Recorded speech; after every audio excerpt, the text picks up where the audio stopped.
It all began about 6 months into my relationship with Mike. I remember feeling like I had met someone truly special. We had this incredible connection that made everything seem effortless. Mike was everything I had hoped for in a partner, a kind, thoughtful, and attentive. He made me feel like I was the most important person in his world, and I loved that about him. Falling for him was easy. And it wasn't long before we were talking about our future together. The first time I met his parents, Janet and George, I could tell right away that they were the kind of people who had high expectations for those around them, especially for anyone getting close to their son. I still remember the way Janet's eyes scanned me when Mike introduced us, her brief smile, and how it never quite reached her eyes. It was a little unsettling. But I told myself it was just nerves. Meeting the parents can be nerve-wracking, right? I wanted to make a good impression, so I put on my best smile,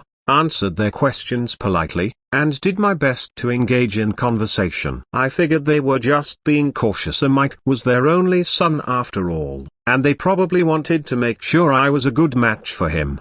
Over the next few months, we were invited to have dinner with his parents a handful of times. Each time, it felt more like an interview than a casual dinner. Janet and George would ask about my job, my career goals, my family background, pretty standard questions on the surface, but there was always this feeling that they were evaluating me. I tried not to read too much into it. After all, it was important to Mike that I get along with his parents, and I was determined to show them that I cared about their son as much as they did. But the more time I spent around them, the more I felt like I was constantly being scrutinized. Their questions started to feel more intrusive as time went on, but Mike never seemed to notice. Things started to shift after Mike and I began talking seriously about moving in together. We had been dating for almost a year by then, and it felt like the natural next step. I was excited as this was a big milestone for us. But then Mike mentioned something that made me pause. He said that his parents wanted to meet with us to discuss our future. At first, I didn't think much of it. Maybe they just wanted to offer some advice or give us their blessing. After all,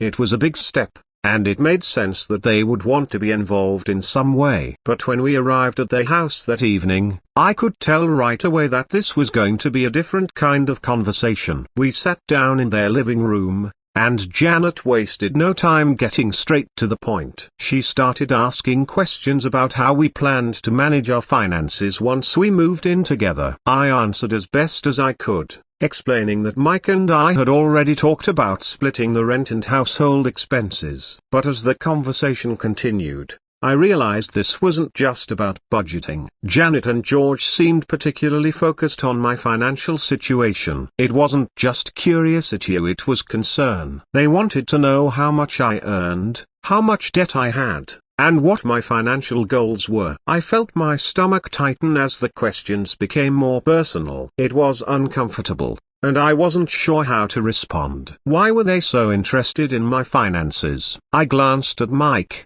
hoping he would step in and change the subject, but he didn't. He just sat there, listening to his parents like this was a perfectly normal conversation to have. Then came the real bombshell. Janet said that before Mike and I moved in together, they would like to see my bank statements. I blinked, sure that I had misheard her. But she repeated it, calmly, as though it was the most reasonable request in the world. I was stunned. My bank statements? What business did they have asking for that? I couldn't believe what I was hearing. They wanted to go through my financial records as if they were deciding whether I was a suitable candidate for a loan or something. I looked at Mike, expecting him to be just as shocked as I was, but he wasn't. He looked uncomfortable, sure, but he didn't seem nearly as outraged as I felt. In fact, he didn't say anything at all. I felt my heart drop. Was he really okay with this? Did he expect me to comply with his parents' ridiculous demand? I could feel myself growing more and more angry as the silence stretched on. I turned back to Janet and George,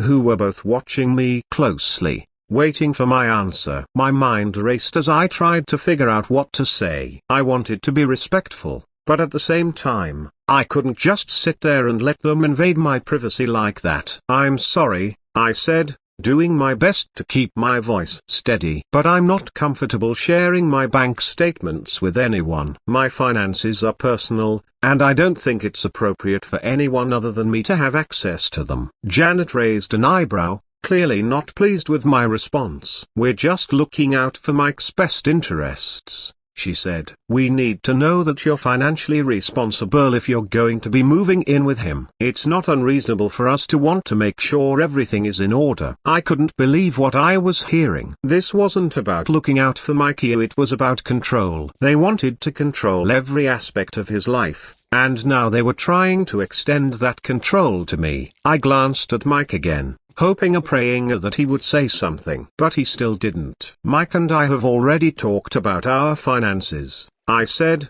trying to remain calm. We're both responsible adults, and we're capable of managing our own money. I don't think it's necessary for anyone else to be involved. George, who had been mostly silent until now, finally spoke up. It's not about involvement, it's about trust, he said. We need to know that you're not bringing any financial baggage into this relationship that could jeopardize Mike's future. A relationship is a partnership, and finances are a big part of that. We're not asking for anything unreasonable here. My mind was spinning. This was beyond anything I had ever experienced. I knew that finances were important in a relationship, but this was too much. I had never been in a situation where someone's parents were demanding to see my private financial information, and I wasn't about to start now.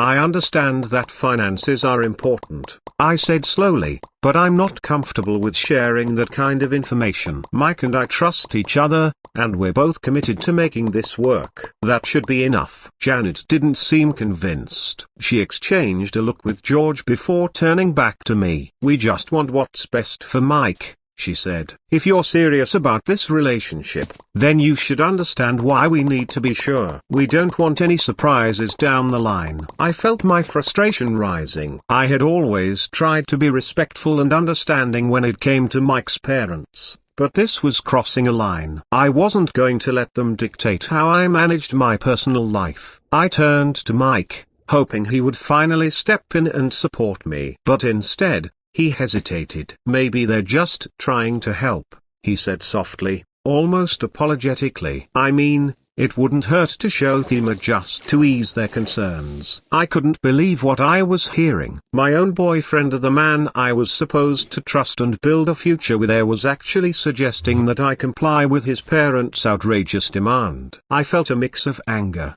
disappointment, and hurt all at once. How could he not see how wrong this was? How could he not stand up for me? At that moment, I realized that this wasn't just about the bank statements. It was about control, about trust, and about the kind of relationship I wanted to have. I couldn't be with someone who let their parents dictate our lives, who didn't have the strength to stand by my side when it mattered most. I took a deep breath, trying to calm the storm of emotions swirling inside me. I'm sorry, Mike, I said, my voice firmer now. But I'm not going to do this. I won't let Anania, whether it's your parents or anyone else, invade my privacy like that. If you can't understand that, then maybe we need to rethink this relationship. Mike looked shocked, like he hadn't expected me to draw such a firm line. But I knew in my heart that I had to. This was about more than just a request for bank statements. It was about my boundaries, my independence, and my right to make decisions about my own life. I wasn't going to compromise that for anyone. Janet and George were silent, clearly taken aback by my response. I stood up, my heart pounding in my chest, and looked at Mike one last time. He didn't say a word, and in that moment, I knew what I had to do. Without another word, I turned and walked out of their house. I didn't know what the future held, but I knew one thing for sure. I wasn't going to let anyone control my life. Not Mike, not his parents, not anyone. As I drove home, a sense of clarity washed over me. It hurt to think that my relationship with Mike might be over, but I also felt empowered. I had stood up for myself, and that was something no one could take away from me.